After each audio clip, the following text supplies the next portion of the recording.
Shalom, Bapak Ibu Saudara. Renungan kita pagi hari ini masih terus dengan tema besar, mencoba mendefinisikan siapakah umat kerajaan itu. Jadi kita masih menyambung yang kemarin renungan mengenai fokus daripada rencana Bapa yang adalah bumi.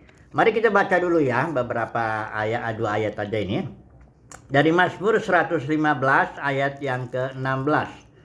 Langit itu langit kepunyaan Tuhan, dan bumi itu telah diberikannya kepada anak-anak manusia.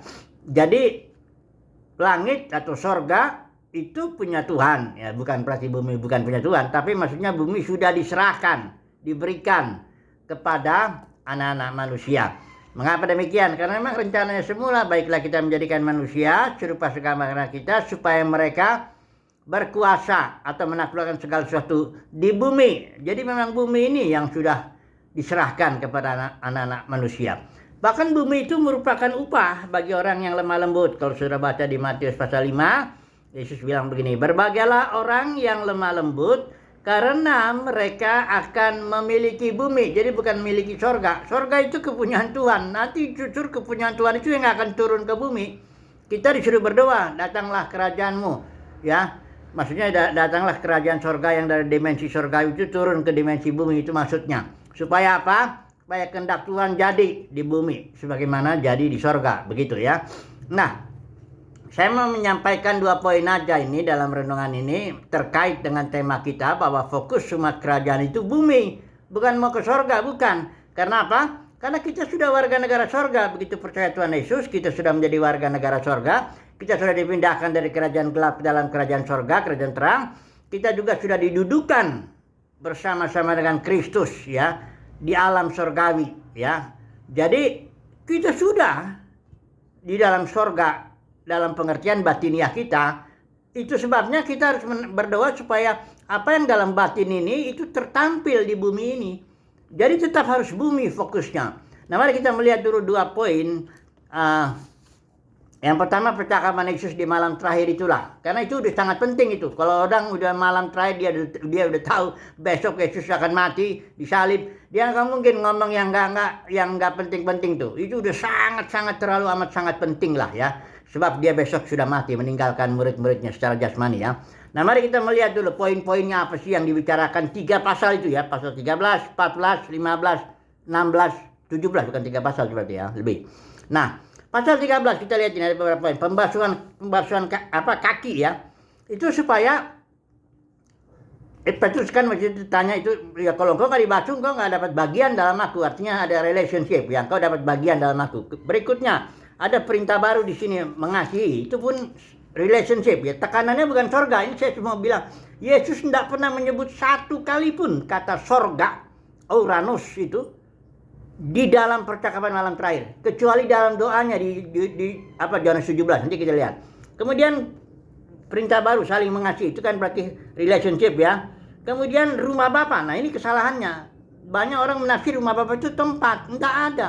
Yesus bilang, "Aku menyediakan tempat dan aku pergi ke situ." Nah, pergi ke situnya Yesus bukan ke suatu tempat. Yesus pergi ke pribadi Bapa. Ya, dengan cara bagaimana? Dengan cara dia mati, bangkit, dan dia duduk sebelah kanan Bapa. Dengan cara itu dia menyiapkan tempat, artinya dia nanti dengan Bapa turun datang. Kami datang kepada orang percaya itu, berdiam di dalam batin orang percaya. Jadi yang dimaksud Yesus tempat itu adalah batin orang percaya, ya. Nah, begitu Yesus sudah berdiam, Roh Kudus juga berdiam, itulah dia Elohim Tritunggal berdiam dalam batin orang percaya. Itulah dia tempat yang dimaksud Yesus. Rumah Bapa itu. Kitalah rumah Bapa itu. Ibrani juga bilang begitu. Rumah Bapa itu bukan suatu tempat non jauh di sana secara geografis, ada jalannya dari emas. Itu memang dagangan dalam kekristenan. Nanti saya mau singgung dulu sedikit. Sorga itu merupakan dagangan, jualan dari para pemimpin agama Kristen umumnya itu. Kalau dia bilang gini, kalau mau masuk sorga, harus ataulah yang bilang, yang paling saya geli juga tuh dengar satu khotbah itu ada di Semarang kayaknya, nggak tahu siapa itu nama apa adalah itu yang 2 suami istri itu. Dia bilang gini, kalau bagi saya katanya, memberi persepuluhan itu berarti mengkoneksikan keuangan saya dengan keuangan surgawi gitu. Saya pikir ini cekli juga ini. Ini maksudnya di surga apa uang kita masih berlaku atau masih bagaimana gitu. Lucu gitu. Ya, juga ada orang jual kalau mau ke surga ya kamu harus taat begini datang ke gedung denominasi, kamu harus kasih persembahan gini, ritual ini.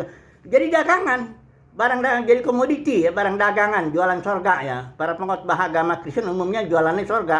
Karena banyak orang Kristen inginnya masuk surga.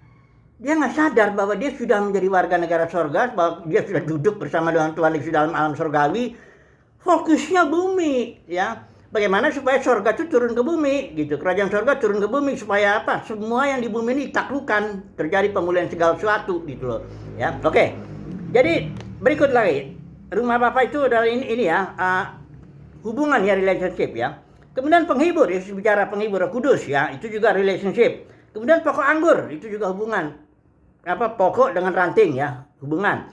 Kemudian Yesus juga bicara hubungan dengan dunia, keagamaan yang membenci dia. Dia kasih peringatan, kalau kamu dibenci oleh dunia, ingat dia sudah benci aku duluan. Jadi diperingatin lah ya, itu kan termasuk relationship, hanya negatif itu pengertiannya kan. Nah, jadi dalam semua poin itu, saudara bisa baca ini, tidak ada bicara Yesus akan janjikan kau akan ke surga. Nanti di surga kita akan nyanyi-nyanyi selama-lamanya, sorak-sorai dan nggak ada bicara itu.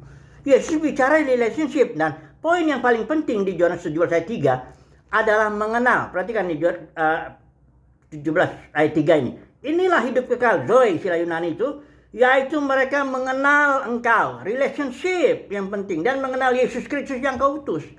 Jadi Yesus sama sekali surga itu nggak penting, itu bukan, itu surga punya Tuhan. Ya, bumi ini bagaimana supaya kita bisa menaklukkan bumi? Nah, itu relationship.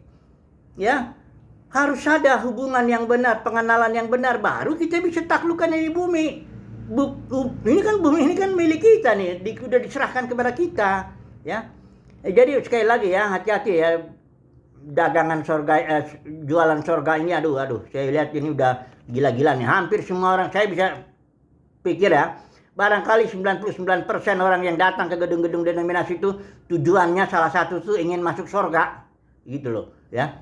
Jadi karena jualan para pemimpin agama itu pun surga juga, itu makanya jadi orang-orang pada pengen masuk surga. Dia nggak sadar bahwa dia sudah di dalam kerajaan surga, gitu loh. Oke, ini satu poin lagi saya mau singgung ini mengenai tema kita, yaitu mengenai saya baru dengar itu Ibu Rita Wahyu, dia bilang ada sekte sekte rapture. Sekte keterangkatan di Semarang, katanya ada pendeta perempuan itu, dia punya pengikut. Ini sebenarnya bukan barang baru, itu dia pernah tahun 2003 kurang lebih, itu ada Mangapin Siboya itu juga, atau katanya Pondok Nabi itu juga dia. Akhirnya yang datang bukan Tuhan Yesus, polisi yang datang untuk nangkap itu dia, karena kasusnya sih orang jadi banyak ninggalin kerjaan apa semuanya, mau datang ke sana katanya mau diangkat dan sebagainya. Saya kasih tahu dulu sejarahnya, dari mana sih ajaran rapture itu. Saudaraku, Martin Luther, Calvin atau John Wesley atau siapa itu sebelumnya nggak tahu itu.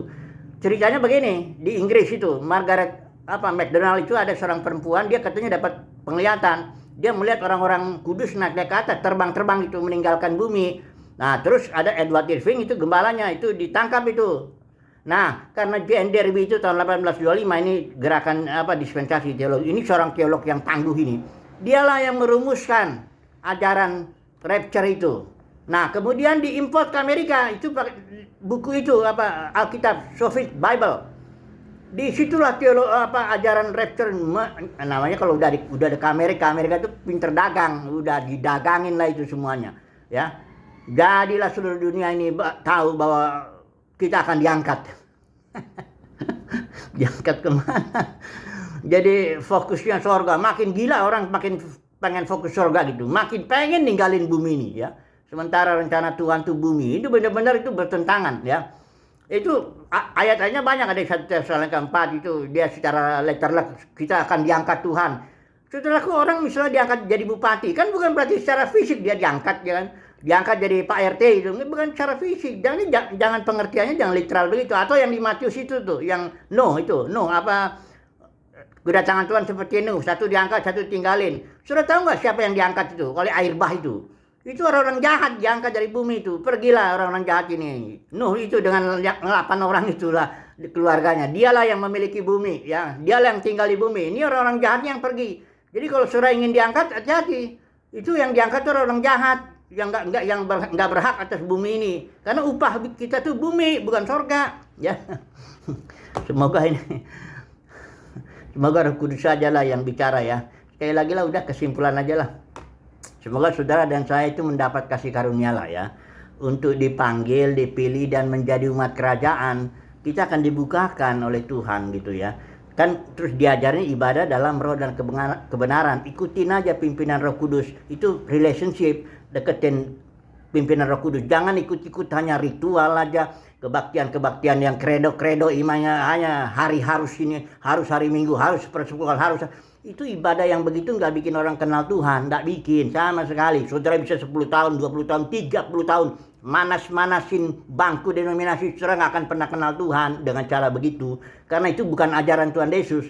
Ajaran Tuhan Yesus itu ikuti ibadah dalam roh dan kebenaran, ikuti pimpinan Roh Kudus setiap hari, setiap saat, selangkah demi selangkah. Itu caranya mengenal Tuhan itu. Dan kita tahu upah kita adalah bumi. Semoga saudara dan saya mendapat kasih karunia lah, ya, untuk bisa memahami hal ini. Haleluya. Amin.